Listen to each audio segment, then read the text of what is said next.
What's on your mind? Be live at Big Iron. We'll be at the Butler Machinery exhibit again this year, and they do have peanuts in the shell. So that's my favorite part. Plus, a lot of iron to check out, a lot of good folks, a lot of the latest technology, brand new equipment out there from Fenton Class. They'll actually have some green iron. Yeah. We'll be live. Yeah.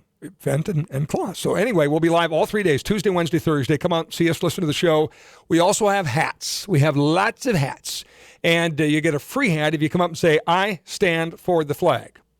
Yeah. You could say Colin Kaepernick's a putz, too, if you want to. But basically, if you say, I stand for the flag, we'll call it good. The phrase that pays. Yeah. Anyway. Colin Kaepernick's a putz. That was fun last year. We did that last year. We doubled our hat order, and we're going to have a blast. So it'll be a good time. We're brought to you by Butler Machinery, Piper's Auction and Realty, MacDon, the harvesting specialist, Intelligent Ag, North Dakota Farm Bureau, Ellingson Companies, farm drainage and trenchless contractors. They do water management is what they do, and they do it well. And Bushel Technology. Does your elevator have Bushel Technology? I hope so. Congressman Kelly Armstrong is here. Hello, sir. How are you? I think when you're doing your flags, maybe you should, next time you do your hats, put the Betsy Ross flag on there. There you go. Rush has kind of, taken that space and done quite well with it. Now, I forget how many zillion T-shirts he sold. Yeah, but you're right. Fantastic. Yeah, that's the flags. See, good things can come from really stupid stuff, and the whole. Betsy Ross thing has turned into kind of a positive. I think it's a perfect example of where the silent majority actually has had enough and says, listen, this is getting too ridiculous. By the way, there's some of that going on right now today on the program with folks talking about Walmart. They've had enough with the CEO lecturing us about, the Second Amendment and what ought to happen and him deciding what the laws should be. What's your thoughts on what that is? I have an interesting take on that. They seem to be moving right into the direction they want to move to after their inventory is gone. So apparently taking a stand only matters if the bottom line matters. They've said they're going to quit selling these things after their current inventory was gone. If it was such a huge deal when they stop tomorrow, yeah, put it back in the warehouse. We're willing to capitulate to the left, but only after we sell our current inventory. But the guy also got up yesterday and said, we don't think people, for not necessarily for mental health reasons. So we understand that, but there's not everybody should have guns. I mean, they want to decide who has a gun or not. Well, Walmart. So you had Thomas Holman on earlier, and I try not to speak about Representative Ocasio-Cortez more than I have to, but we had a Democratic town hall on the Green New Deal last night. I mean, that was the genesis of that was her. Thomas Holman has an epic takedown of her in the Oversight Committee. I got a front row seat. I'm on that committee. Anybody who ever wants to see it should watch it. I don't know that I saw it. That's interesting. Watch it. I mean, if you just go, all you have to do is type his name into Google, and it'll be one of the first things that come up. He's a fantastic patriot. He understands the issues at the border, and he understands that President Trump is doing absolutely what needs to be done down there. But what I was going to say is we're running into another colleague of mine, Dan Crenshaw, was putting some stuff out about background checks and how these exceptions don't really work. And Representative Ocasio-Cortez weighed in, and it's really, truly scary. I mean, she basically says that you have to prove that you are capable of having a gun before you're willing to have one. I mean, it's just absolutely flies in the face of the Second Amendment, flies in the face of North Dakota ideals. And there's two reasons it's scary. One is because it's coming and actually gaining momentum, and two, it's being brought to the public by people who have never handled a firearm, who have never gone hunting, who have never lived the way we live in North Dakota, and it truly is. I mean, it's something we have to constantly be vigilant about. Okay, we know that history has examples of guns being confiscated from innocent citizens to allow the government more power, correct? That's history. Sure, absolutely. So do you think of the people you oppose on this issue? Who, you're obviously a fierce voice for the Second Amendment there. But when you're up against an opponent, is it an opponent that wants defenseless Americans, or is sort of, for lack of a better term, stupid on the idea that the gun is the problem, not the individual pulling the trigger? I think there's some naivete about it, but I really truly believe that the true position of the people who are promoting this is Beto O'Rourke's. We're going to take your guns. We're going to force a buyback, and if not, we're going to confiscate them. Why? What's the end goal? I don't know. It almost doesn't matter what the end goal is, because we know what the end goal becomes. And before you talk about, all of the potential real true damages that it really does change the way of life of people in our part of the country. And I don't think they'll stand for it. 65% of all gun violence is suicide. So if gun violence is a problem, Should we maybe start there? Should we say, hey, the lion's share of the carnage is suicide. So maybe we better tackle that issue before we get down to what happened in Odessa and Midland or at a Walmart in El Paso.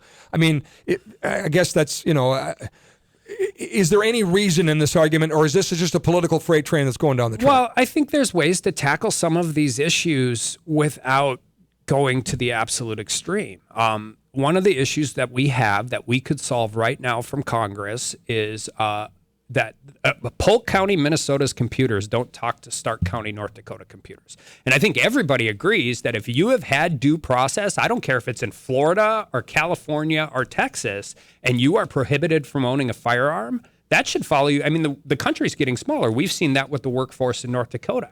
I think we all agree that if you are a prohibited person, you have a violent felony on your record, that should follow you to North Dakota, regardless of where you come from. And by the way, not just on the gun stuff. I mean, anything, right? If I do a traffic stop and I find some triple murder suspect and I've got him in the jail, you're telling me that where he committed the crime one state away, they don't know that? So how about instead of doing a national gun database, which is what the left-leaning Democrats want to get to, how about we do a national database of prohibited persons and enforce the laws that we currently have on the books? So by the way, there's bipartisan support for that. I support that. I'm not saying I want the FBI involved in investigations at the state level. I'm saying there could be a clearinghouse where it prohibited people go. We fund it, because law enforcement computers all run on different systems. They get different funding from different legislators at different point in time. So why don't we tackle things that we could get done in a divided government that protect law-abiding gun owners' rights and deal with the people who we want to deal with? Thank you. High five through the glass, Kelly. Way to go, Kev. All right, bring it on. So let's but does that argument have any chance? This seems like a train. It's just moving down the track, picking up steam, and when one more of these incidents happens, they have more fuel to do something. It isn't enforce the laws we have. That's no fun. We need more laws. We need more of their ultimate goals realized. I mean, can you stop it? Yeah, I think so. We still have Republican control in the Senate. We still have President Trump in the White House. And I'm hopeful that things that move forward will be reasonable solutions that do protect law-abiding gun owners and don't, overly react to something. That's one of my biggest problems when these things happen. These are tragic. They're terrible events. But we end up going back to the same type of issues, and for the vast majority of these crimes, the bills we're passing don't solve the problem that just occurred. It's just, and you're exactly right. That's the problem. Doing something is not a good enough answer. The stuff that we are doing doesn't stop the crimes that have just occurred. And so we need to be cognizant. We need to look at it. We need to understand that we have the First Amendment, Second Amendment, Fourth Amendment, 10th Amendment, and 17th Amendment. And these amendments all play a huge role in this conversation. Texter says, when Sandy Hook happened, Democrats demanded gun control. Senate Majority Leader Harry Reid said that he would not put a vote to the floor because Congress had better things to do for the American people. I was shocked, but it's true. Well, that day has changed, right? I mean, this is an issue du jour for the 2020 campaign. This is pure politics. This is we're going to ride this pony all the way. We're going to have a conversation about gun control and the Green New Deal from now until next November, which is where we're at right now, which is also, I think, bodes well for President Trump these policies don't reflect middle America. They just don't. Monty has a question for Congressman Armstrong. Go ahead, Monty. You're up. Yes, sir. Congressman, I know personally of people that have served our country, been at a doctor's office, said they were nervous, concerned, or worried about something. And before they could get home, there was already policemen at their house taking their weapons away. Now, this, I don't think, is any way to be treating a veteran that was willing to sacrifice his life for the freedom of the people in the United States. I agree completely. I think that is one of the reasons Senator Kramer is a senator right now, because that was, that's a piece of legislation going through your VA process, and there was a gun prohibition and part of that. It's absolutely terrible. I agree with you 100%. I mean,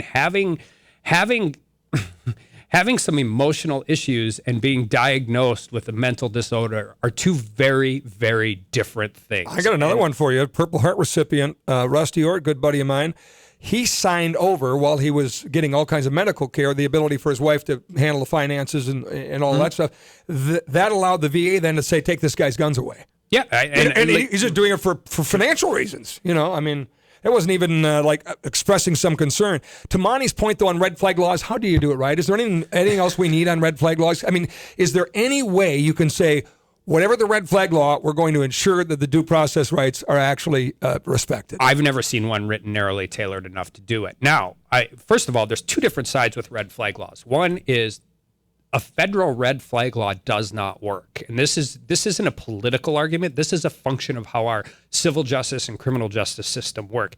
Each state has different ways in which they apply civil and criminal justice. We have specific criminal statute states. We have general criminal statute states. These are all a function of state statute. The way we did it in Minnesota when I practiced there and versus the way we do it in North Dakota are very different. So they have to be done at the state level. It's going to be a state level prosecutor, a state level judge. It's going to be those issues. So a national federal red flag law is purely political pandering because you cannot implement it in all 50 states equally. It would be draconian. It would be terrible.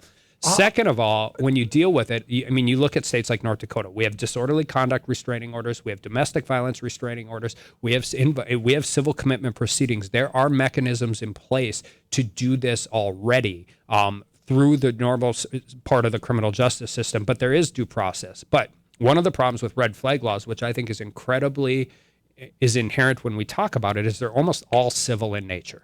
And what that means is you don't get court-appointed counsel if you can't afford a lawyer. And the minute you are involved as a defendant in a civil proceeding, you're already losing because you are going to have to spend money out of your own pocket that you will never get back to get a lawyer. And the minute somebody makes the allegation, whether you made a comment on Facebook, you lost. The problem is everybody agrees with the concept that people who are severely mentally ill and have these situations should not have firearms. But the potential for abuse and misuse of that program under anything I've ever seen written is just too high. Take a short break. Come back with more with Congressman Kelly Armstrong. Questions or comments, welcome for him at 800-228-0550. Brought to you in part today by MyPillow. And Mike Lindell, our friend at MyPillow, said everything's up to 50% off when you go to MyPillow.com. Promo code Scott and click on the radio listener specials. Then use the promo code Scott or call 800-506-9028 like the body pillow. Was $89.99. It's $29.99. So hurry, go there. The Tioga Chamber of Commerce is proud to sponsor programming on AM.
Crops on our land, I said, Trumpman, trade would give us a hand. I said, Nancy, we know you're the woman who can get this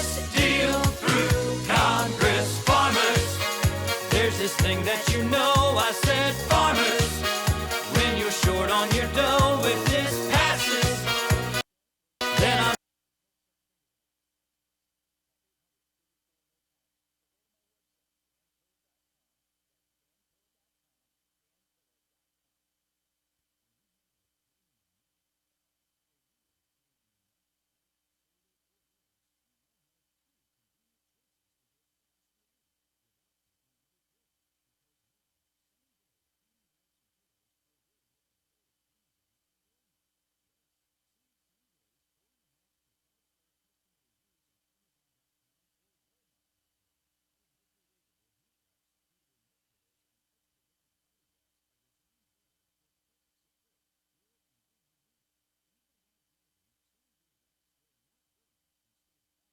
Todd, you want to do a little Schwann's action quick, and I'll do Oasis?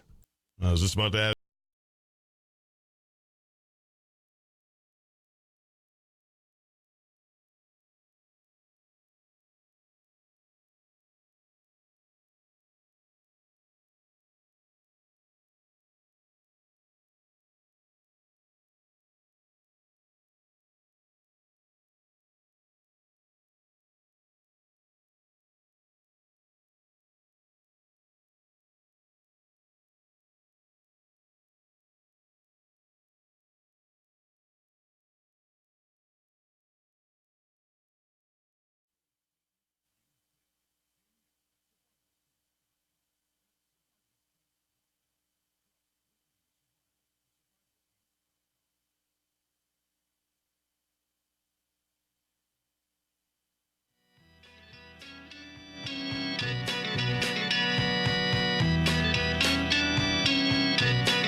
What's on Your Mind is powered by Schwann, BuickGMC.com. You've been checking out those 2019 Sierra pickups and thinking, God, those are nice. I love that new tailgate and stuff, but I really need something a little heavier duty. Well, the 2020 HDs have been rolling in. Just got more. Check out yours. Schwann, BuickGMC.com. And we're brought to you today by Oasis Petroleum. Oh, we have this wonderful Be the Buffalo hotline set up for you to recognize people in your communities where you live doing things that demonstrate just, that North Dakota toughness, that go into the storm kind of way of thinking, just like a buffalo. That's why we call it the Be the Buffalo hotline, and that's the spirit they have at Oasis Petroleum. Love the neighbors of North Dakota, want to celebrate them, so help us do that by calling the Be the Buffalo hotline 24/7 at 855-200-1776. Texter says, don't call them hats if they're caps. We're giving away caps, I guess, at Big Iron, not hats. I call them hats. We've had that conversation. I know we have. I think you can. Let's let Kelly settle this. So I'm a former baseball coach, and while I never want to disagree with my voters, I think you can call them hats, you can call them caps, you can call them lids. Just make sure you're wearing them with the brim facing forward. All right, There you go. I'm good, yeah. Texter says, ask Congressman Armstrong if he heard about San Francisco and their push to make the NRA a terrorist organization.